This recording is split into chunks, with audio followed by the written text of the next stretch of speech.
بک یا حبیب اللہ۔ حمد و صلاۃ کے بعد انتہائی عزت و تکریم کے لائق بزرگوں، قابل صد احترام بھائیوں اور دوستوں، اور بالخصوص اس حال میں جلوہ فراز حضرات علماء کرام، اصلاح معاشرہ کانفرنس کے عنوان سے اس پروقار تقریب کا انعقاد ہے۔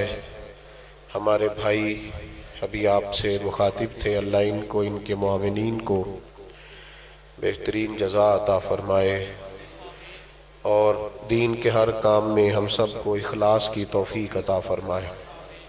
اس محفل مبارکہ کو عقائد کی پختگی، اعمال کی درستگی اور ہمارے گناہوں کی معافی کا سبب بنائے۔ عزیز دوستو، سوسائٹی اور معاشرہ جب بھی انتشار کا شکار ہوتا ہے اور جب بھی اس کے اندر بگاڑ پیدا ہوتا ہے تو اس دور کے جتنے بھی ذی شعور لوگ ہوتے ہیں وہ کوشش کرتے ہیں کہ اپنے فہم کے مطابق، اپنی سمجھ بوجھ کے مطابق معاشرے کی اصلاح میں اور سوسائٹی کی بہتری میں کردار ادا کریں۔ ہر دور میں کچھ نہ کچھ سعادت مند روحیں ایسی ہوتی ہیں جو خواہش مند ہوتی ہیں کہ یار لوگوں کے اخلاق کو، کردار کو سنوارنے میں کوئی کردار ادا کیا جائے۔ پھر اس کے لیے لوگ مختلف راہیں اختیار کرتے ہیں، کچھ موٹیویشنل اسپیکرز کی طرف جاتے ہیں، کچھ کتابوں کا مطالعہ کرتے ہیں، کچھ ماہرین نفسیات کے ساتھ گفتگو کرتے ہیں، لیکن اپنے اخلاق کو، کردار کو، معاملات کو بہتر کرنا چاہتے ہیں۔ لیکن میں صرف ویڈیو بنوانے تو آیا نہیں، اگر مجھے پتا ہوتا آپ کو صرف ویڈیو چاہیے تو ویڈیو دے دیتے، نہ آتے۔ چھوڑیں، آپ یہ 2-4 لوگ بنا رہے ہیں، آپ کو دے دیں گے، میری بات پر توجہ فرمائیں، اللہ آپ کو جزائے خیر عطا فرمائے۔ بھائیوں، ہر طرح سے لوگ کوشش کرتے ہیں، اور میں چھوٹا آدمی ہوں لیکن جتنا میرا تجربہ ہے اس مختصر تجربے کی روشنی میں کہہ سکتا ہوں کہ گناہگار سے گناہگار آدمی بھی سنورنا چاہتا ہے۔ اس کی خواہش ہوتی ہے کہ یار میرا کردار، میرے اعمال سنور جائے، میں ٹھیک ہو جاؤں۔ بار بار یہ اس کے دل سے آواز آتی ہے۔ اب یہ کہ آپ کسی بھی شخص کے ساتھ رابطہ کرتے ہیں، یہ جو پیری مریدی تھی یہ بھی بنیادی طور پر اصلاحی تعلق تھا کہ ہم کسی سے تربیت کا رشتہ قائم کریں، اس میں دم، دعا، درود، برکت، یہ تو چیزیں لوگوں نے کاہلی کی وجہ سے اللہ ماشاءاللہ شامل کرنی، ورنہ اس کی اصل روح تو یہی تھی کہ کسی ایسے شخص کے پاس جائیں جو ہماری تربیت کرے۔ عام دام برسر مطلب کوئی بھی ذریعہ اور اختیار کیا جائے گا، نہ کوئی دانشور، کوئی ادیب، کوئی بڑے سے بڑا اسکالر جو اپنی طرف سے تربیت کرے گا تو اس کی تربیت ناقص رہ جائے گی۔ کامل تربیت کس کی ہوتی ہے؟ کامل تربیت انبیاء کرام کی ہوتی ہے، کیونکہ وہ وحی الہی کے ساتھ انسانوں کی تربیت کرتے ہیں۔ اور اگر بالکل ہی کامل، اکمل اور مکمل تربیت دیکھنی ہو تو وہ پھر مدینے والے محبوب کی تربیت صلی اللہ تعالی علیہ وسلم۔ ہر آدمی چاہتا ہے کہ بہترین سا رستہ زندگی میں مل جائے، توانا کر کے وہ اپنے شب و روز کو گزارے، فعال، متحرک اور بہترین زندگی ہو اور اپنے آپ سے وہ فائدہ اٹھائے۔ ہم نے جب میٹرک کیا تھا نا، آپ میں سے بھی ڈھیر سارے لوگوں نے جب میٹرک کیا تھا تو جو بندہ ہمیں یہ بتاتا تھا نا کہ یہ والے مضمون رکھ لو، وہ سب سے اچھا لگتا تھا۔ جو مشورہ دیتا تھا کہ اس طرف چلے جاؤ، اس طرف چلے جاؤ۔ پھر جب لوگ بزنس کی فیلڈ میں آتے ہیں، کاروبار کی لائن اختیار کرتے ہیں، تو اس وقت بھی جو اچھا مشورہ دیتا ہے کہ یہ والا کام کر لو، یہ وہ سب سے اچھا لگتا ہے، کیونکہ وہ ہماری بات کرتا ہے۔ تو ہم چاہتے تو ہیں نا کہ ہمیں کوئی رستہ دکھائے، ہماری خواہش تو ہوتی ہے نا کہ کوئی ہمیں انگلی پکڑ کے چلائے۔ ہر دور میں انسان کو مشاورت کی ضرورت تو ہوتی ہے نا۔ اللہ نے یہ رستہ آسان کیا، ہماری اصلاح کے لیے بہترین نمونہ دیا۔ فرمایا ادھر ادھر نہ دیکھنا، لَقَدْ كَانَ لَكُمْ فِي رَسُولِ اللَّهِ أُسْوَةٌ حَسَنَةٌ۔ تمہارے لیے نبی پاک علیہ السلام کی زندگی میں بہترین نمونہ ہے، بہترین۔ ایک چھوٹا سا پہلو ہے، اسے یاد رکھ لیجئے گا، نفع دے گا۔ غیر مشروط اطاعت، اتباع اور غلامی صرف نبی پاک کی ہے، یعنی آپ آنکھیں بند کر کے حضور کے اسوہ حسنہ پہ عمل کریں، غیر مشروط۔ باقی پیر صاحب کی، استاد صاحب کی، باپ کی، ماں کی، ان سب کی فرما برداری مشروط ہے۔ اگر شریعت کے مطابق حکم دیں گے تو فرما برداری کی جائے گی، اور اگر شریعت کے مطابق حکم نہیں دیں گے تو فرما برداری نہیں کی جائے گی۔ لیکن چونکہ نبی پاک کا ہر فعل شریعت ہے، مسکرا دینا بھی دین ہے اور جلال فرما دینا بھی دین ہے، نبی کریم علیہ السلام کا عطا کرنا بھی دین ہے، اور کسی شخص کو کسی اور حکمت کی طرف پھیر دینا یہ بھی دین ہے۔ تو تمہارے لیے بہترین نمونہ ہے نبی پاک کی زندگی میں، بہترین۔ آج کل سب سے زیادہ کمزوری ہمارے نوجوانوں میں جس چیز کی اصلاح کی بہت زیادہ ضرورت ہے، وہ یہ ہے کہ مستقل مزاجی نہیں۔ صبح ایک پروگرام بناتے ہیں، دوپہر ہونے سے پہلے نیا بنا لیتے ہیں، شام کو کوئی اور سوچ آنے لگتی۔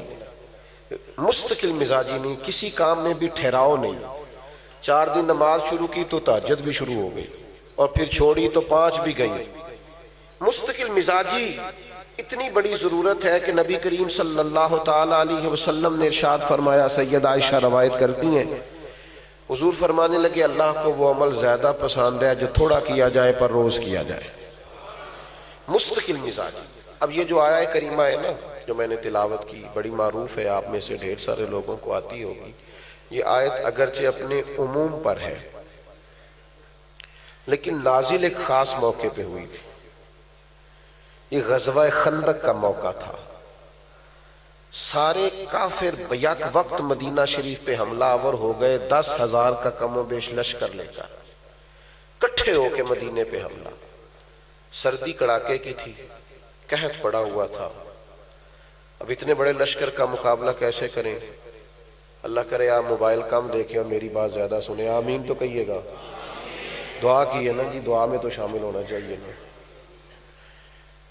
اب کیسے مقابلہ کریں؟ تو مختلف صحابہ نے مختلف رائے دی۔ حضرت سلمان فارسی رضی اللہ تعالیٰ عنہ عرض کرنے لگے، یا رسول اللہ، ہمارے علاقے میں خندق کھودی جاتی ہے، بڑی خندق جس کو تیز دوڑنے والا گھوڑا کراس نہ کر سکے وہ خندق کھودتے ہیں۔ اب بھوک میں اور سردی میں خندق کھودنا کوئی معمولی کام ہے؟ چھوٹی سی بات ہے، مجھ سے کوئی ناراض نہ ہو جائے۔ میں کہا کرتا ہوں کہ ہم بجائے دوسروں سے کام کرانے کے اگر خود کام کرنا شروع کر دینا کبھی تو کہیں تو ہمیں دیکھ کر ہی کام لگ جائے۔ صحابہ کہتے ہیں جب ہم خندق کھود رہے تھے تو جو چٹان ہم سے نہیں ٹوٹتی تھی وہ بھی ہمیں مدینے والے محبوب توڑ کے دیتے تھے۔ اور پھر اتنے سخت حالات ہیں کہ چاروں جانب سے مدینہ شریف کا محاصرہ کیا ہوا ہے لوگوں نے، اور قحط ہے، اور حالات ایسے ہیں کہ سخت سردی ہے، ہر آدمی پریشان ہے، مدینہ شریف کا زمینی راستہ کٹ گیا ہے دوسرے علاقوں سے۔ لیکن قربان جائیں، فرماتے حضور کے حوصلے کا یہ حال تھا، امید دلانے کی یہ کیفیت تھی کہ وہ چٹان ہم سے ٹوٹتی نہیں تھی، محبوب چٹان توڑ رہے ہیں، فتح تو ابھی بظاہر مکہ بھی نہیں ہوا، لیکن محبوب ایک ضرب لگاتے تو ایک ملک فتح ہونے کی خوشخبری سنا دیتے۔ یہ جو ہر وقت مایوسی کی خبریں ہیں نا، کچھ بھی نہیں ہو سکتا، حالات بڑے خراب ہیں، پتہ نہیں کیا ہونا ہے، اور بھائی کوئی خیر کی بات بھی کیا کر، کبھی کوئی اچھی خبر بھی ایک دوسرے سے شیئر کیا کر۔ ایک چٹان پر حضور نے ایک ضرب چٹان پہ لگائی تو فرمایا لو بھی روم فتح ہو گیا، دوسری ضرب لگائی تو فرمایا لو بھی اللہ نے ایران کی کنیاں بھی ہمیں دے دی، تیسری ضرب لگائی تو فرمایا یمن بھی ہمارا۔ یہ بخاری شریف میں آپ کو ساری تفصیلات ملیں گی۔ کتنی دیر کافروں نے محاصرہ کیا، کافر آ کے بیٹھ گئے مدینہ کے پاس، کتنے دن محاصرہ کیا؟ 2 گھنٹے کسی کو ایک جگہ قید کر کے رکھا جائے تو بندے کے لیے مشکل ہو جاتا ہے، کتنی دیر محاصرہ رہا؟ 1 مہینہ، مہینہ پورا کفار کھڑے رہے، نبی کریم صلی اللہ تعالی علیہ وآلہ وسلم نے اس قحط میں اس سردی میں صحابہ کا حوصلہ بڑھائے رکھا. ان ساری پریشانیوں میں جب نبی پاک ڈٹ کے کھڑے رہے تو اللہ نے فرمایا میرے محبوب کے غلاموں، وہ چھوٹی چھوٹی بات پہ گھبرا جانے والے مومنوں، ادھر دیکھو نا میرے محبوب کی طرف. لَقَدْ كَانَ لَكُمْ فِي رَسُولِ اللَّهِ أُسْوَةٌ حَسَنَةٌ. تمہارے لیے بہترین نمونہ ہے نبی پاک کی زندگی میں. عزم، حوصلہ، ہمت، جفا کشی، فعال زندگی، متحرک وقت، کام کرنا، جد و جہد کرنا. ہماری سوسائٹی میں سب سے زیادہ اصلاح کی ان لوگوں کو ضرورت ہے جو فارغ رہتے ہیں، کوئی کام نہیں کرتے. ہر تیسرے جوان سے پوچھیں آپ کیا کرتے ہیں، کہتے میں نے کاغذ جمع کرائے باہر جانا.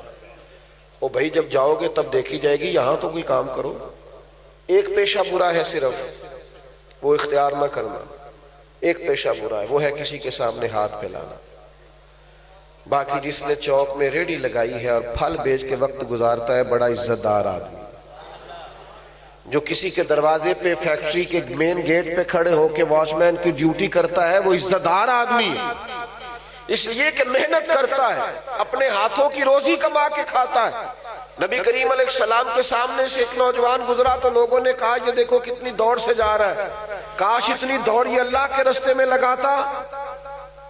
تو کریم فرمانے لگے اگر یہ اس لیے دوڑ رہا ہے کہ مجھے کسی کے سامنے ہاتھ نہ پھیلانا پڑے، اور اس لیے دوڑ رہا ہے کہ مجھے اپنے ماں باپ کو، بہن بھائیوں اور بیوی بچوں کو لے کے چلنا ہے، فرمایا اگر اس نیت سے دوڑ دھوپ کر رہا ہے تو یہ اللہ کے رستے میں ہی کر رہا ہے، یہ اللہ ہی کا رستہ ہے.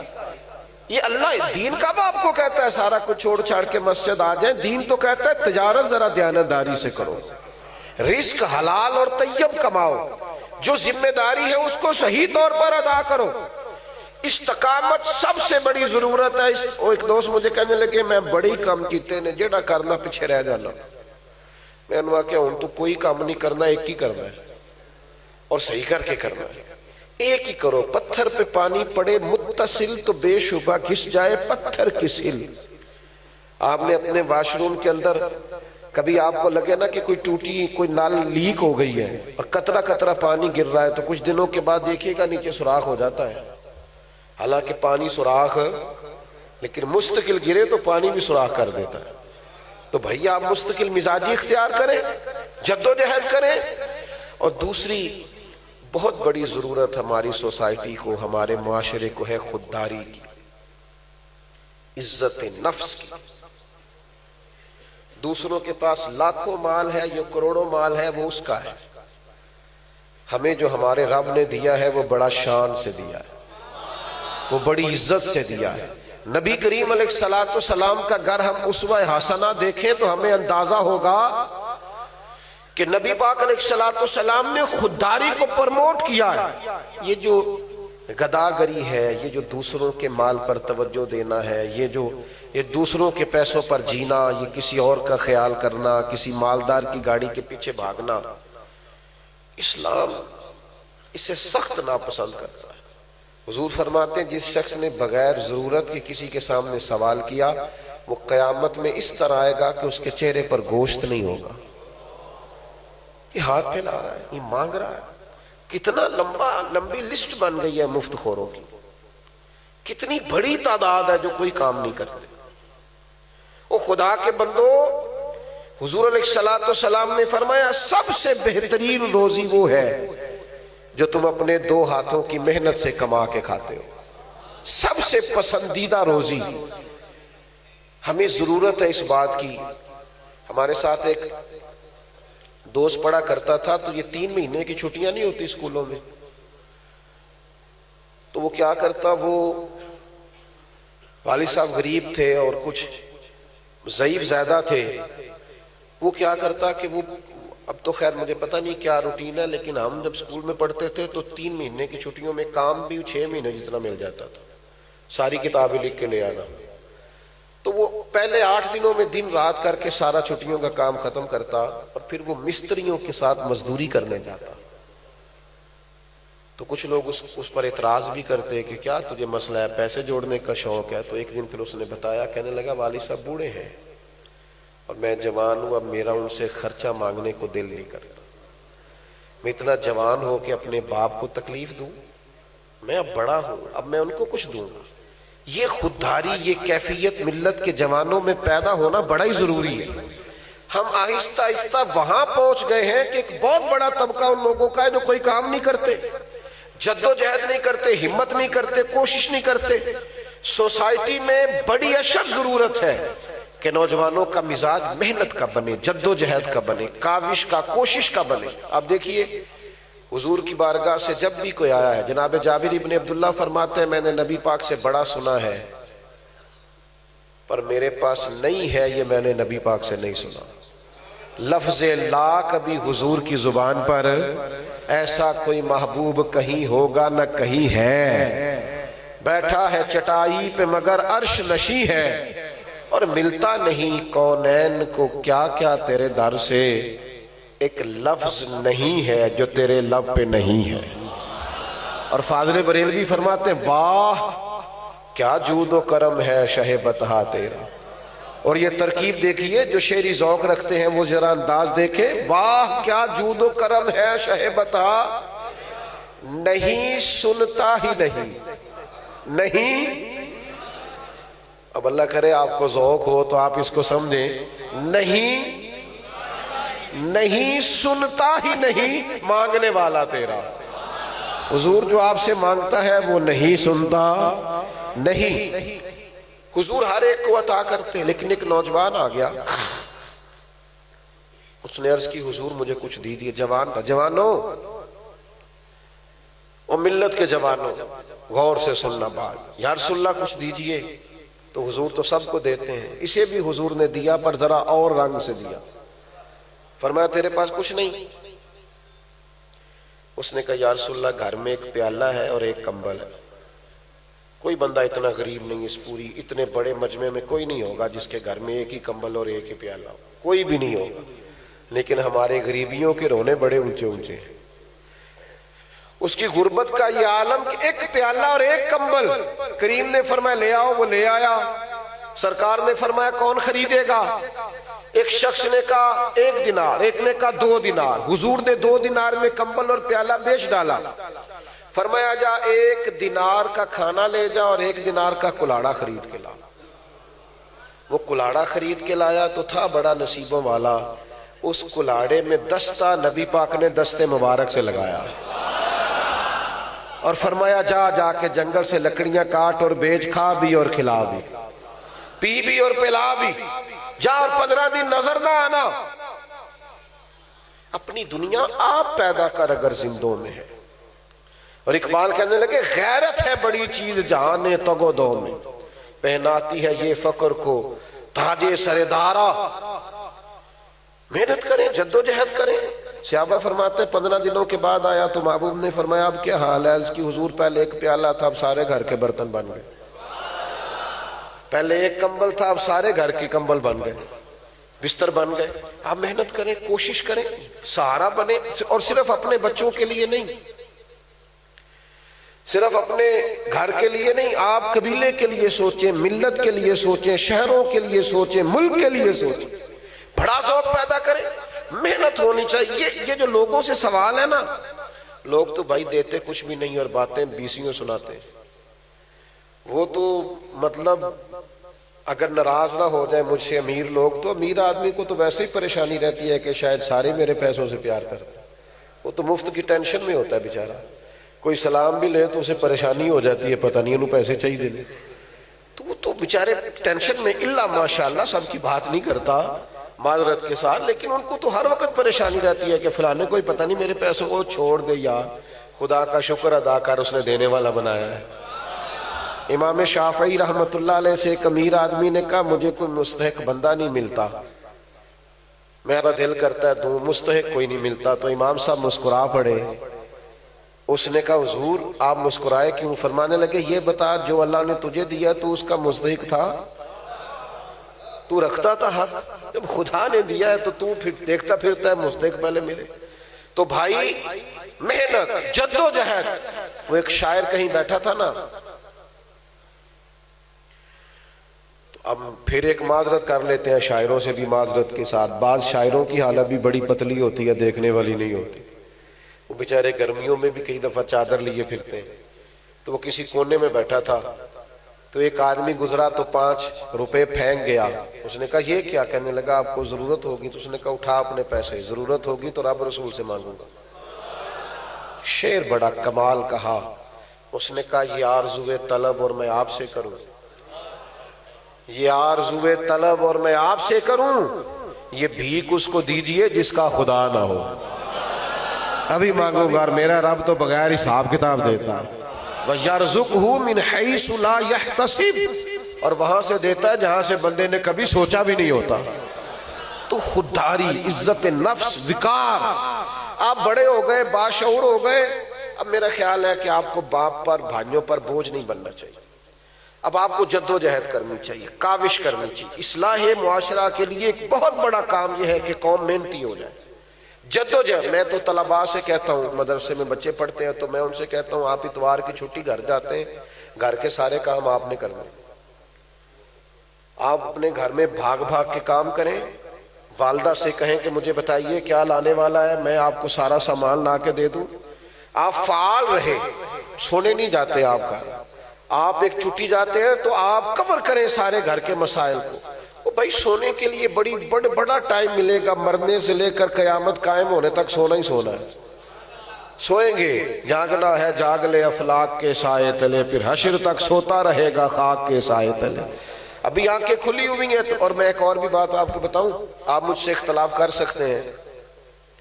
اگر رب چاہے نا بندے کی نیند پوری کرانی تو 20 منٹ آنکھ لگا کے اٹھے تو بندہ فریش ہو جاتا ہے.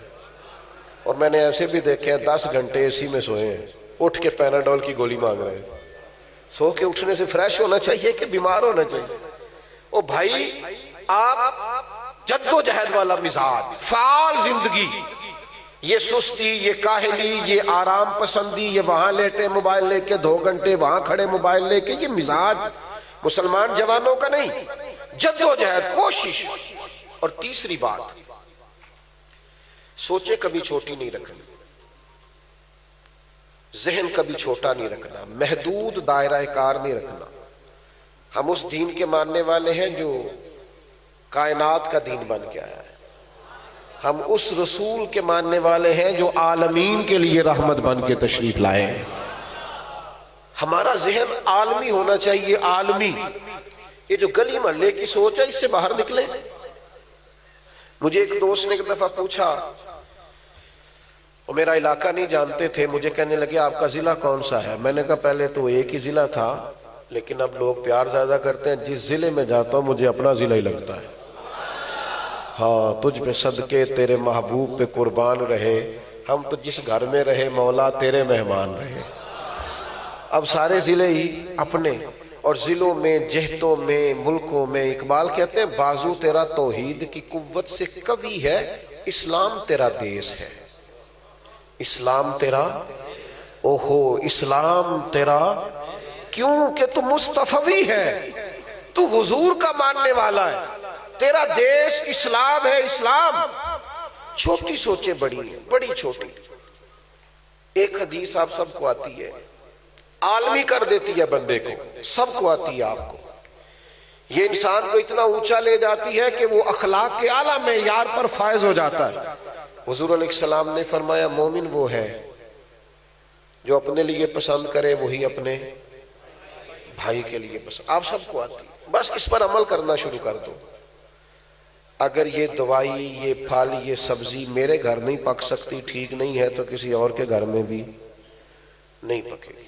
یہ عالمی, یہ ایک حدیث انسان کو عالمی کر دیتی. آپ کا مزاج ملی ہو جائے گا, قومی. آپ کبھی بھی کسی ایک مخصوص ادارے کے لیے نہیں سوچیں گے, آپ کی سوچیں اتنی بڑی ہو جائیں گی. حضور نے فرمایا ارسلت الی الخلق, میں مخلوق کا رسول ہوں. مخلوق کے لیے رسول, جس کا رب خالق ہے, میں سب کا رسول بن گیا. ہم نہ سوچیں بڑی محدود ہیں. بعض لوگوں کا قد بہت بڑا ہوتا ہے لیکن ان کی بات سن کے مایوسی ہوتی ہے کہ یار آپ اتنے بڑے ہو کر اتنی چھوٹی بات کر رہے ہیں. آپ کو بڑی بات کرنی چاہیے. ملت کے جوانوں بڑا سوچیں. آپ یہ ذہن بنائے کہ مجھے اپنے لیے بھی کرنا ہے، خاندان کے لیے بھی کرنا ہے، گلی محلے کے لیے بھی کرنا ہے، جہاں جہاں تک لوگ میرے تک رسائی حاصل کریں گے میں نے ڈیوٹی کر دی۔ سوچے قومی، آپ دیکھیے نبی کریم صلی اللہ تعالی علیہ وآلہ وسلم لمبے سفر سے واپس تشریف لائے، تو جب آپ سفر کرتے ہیں تو آثار سفر بھی ہوتے ہیں، سفر کی ایک مخصوص تھکاوٹ بھی ہوتی ہے۔ کریم محبوب سفر سے واپس تشریف لائے تو بظاہر تھکاوٹ تھی، سفر کے آثار لباس مبارک پر، وجود نور پر نظر آ رہے ہیں۔ سیدہ طیبہ طاہرہ مخدومہ کائنات سیدہ فاطمہ رضی اللہ تعالی عنہا نے جب حضور کی یہ کیفیت دیکھی تو رو پڑی، یا رسول اللہ آپ کتنی مشقت کرتے ہیں دین کے لیے۔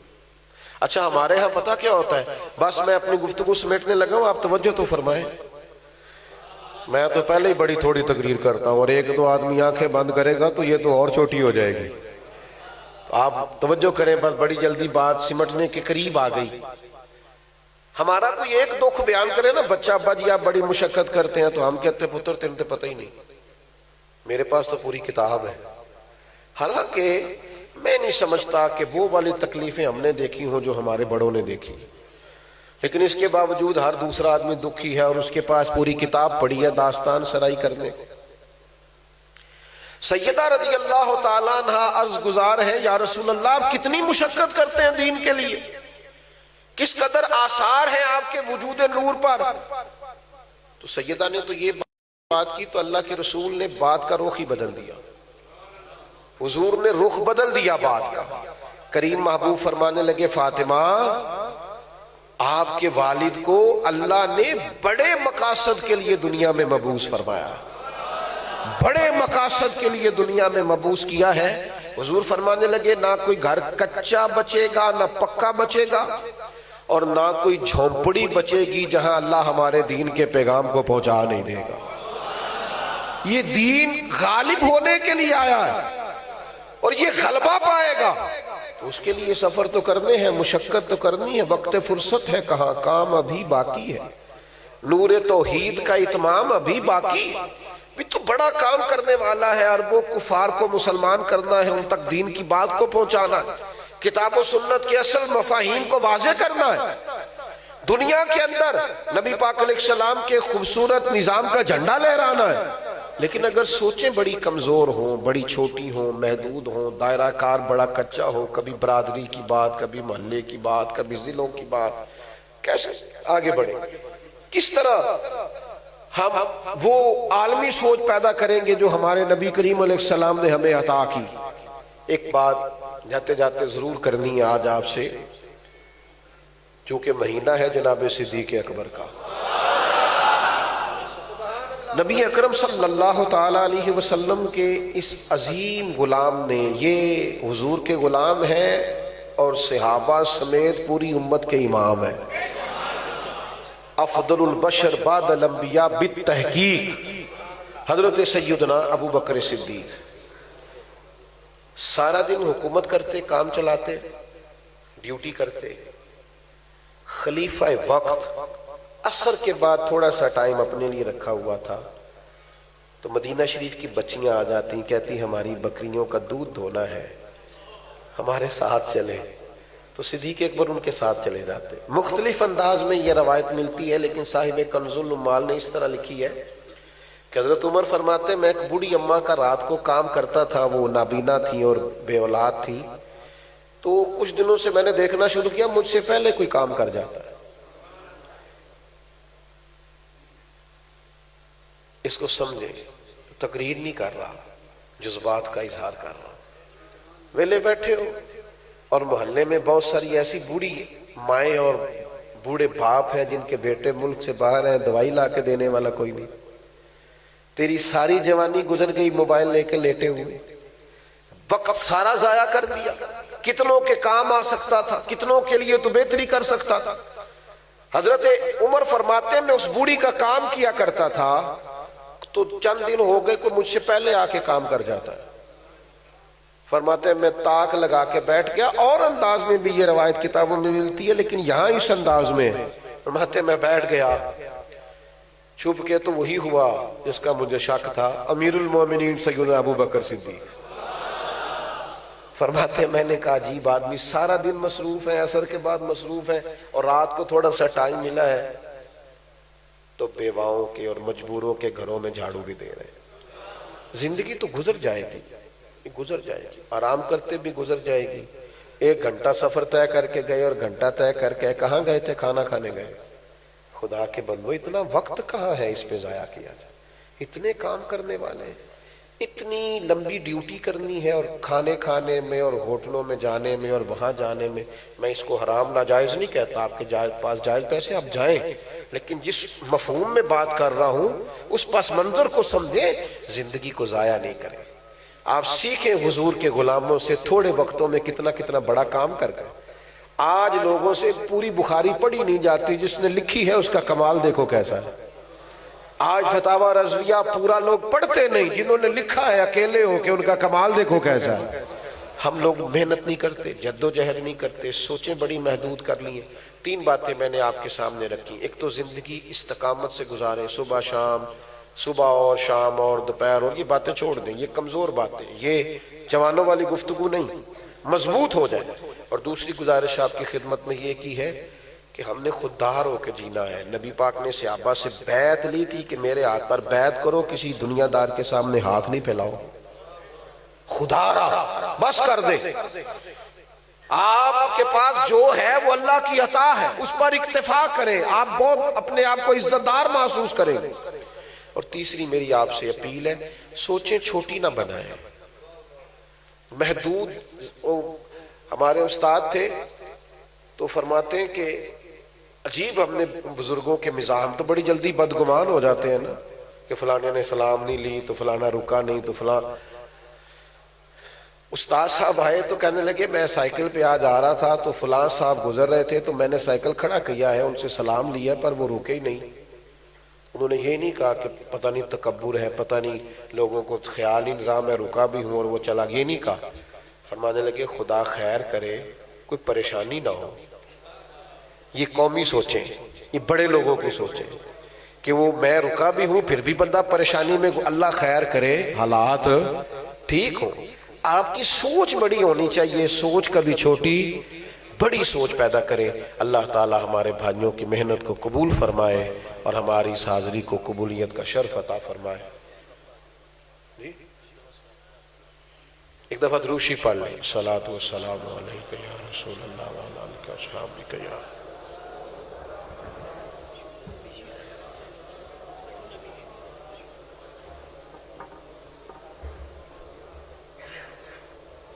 اللہم صلی علی سیدنا محمد وآلہ وبارک وسلم۔ اللہ کریم مسلمانوں کی اس اجتماع کو اپنی بارگاہ عالی مرتبت میں قبول فرما، اس کے توسل سے ہمارے گناہوں کو معاف فرما، ہماری غلطیوں سے درگزر فرما، ہمارے علم کو نافع اور اعمال کو صالح فرما، اخلاص کی نعمت، درگزر کی دولت، خودداری، جد و جہد، عزت نفس اور وقار نصیب فرما۔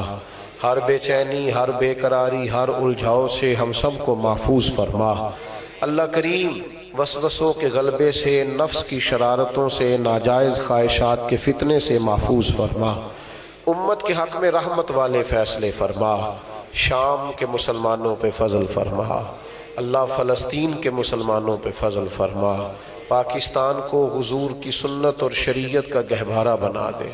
مالک کریم جن دوستوں نے یہ بزم سجائی انہیں بہترین جزا عطا فرما۔ قرب و جوار سے یا دور دراز سے جتنے احباب تشریف لائے سب کو بہترین صلہ عطا فرما۔ اللہ کریم دنیا ہو یا آخرت ہو ہماری پردہ پوشی فرما، ہماری پردہ پوشی فرما، ہماری پردہ پوشی فرما۔ اللہم انا نسألک العفو والعافیۃ فی الدین والدنیا والآخرہ۔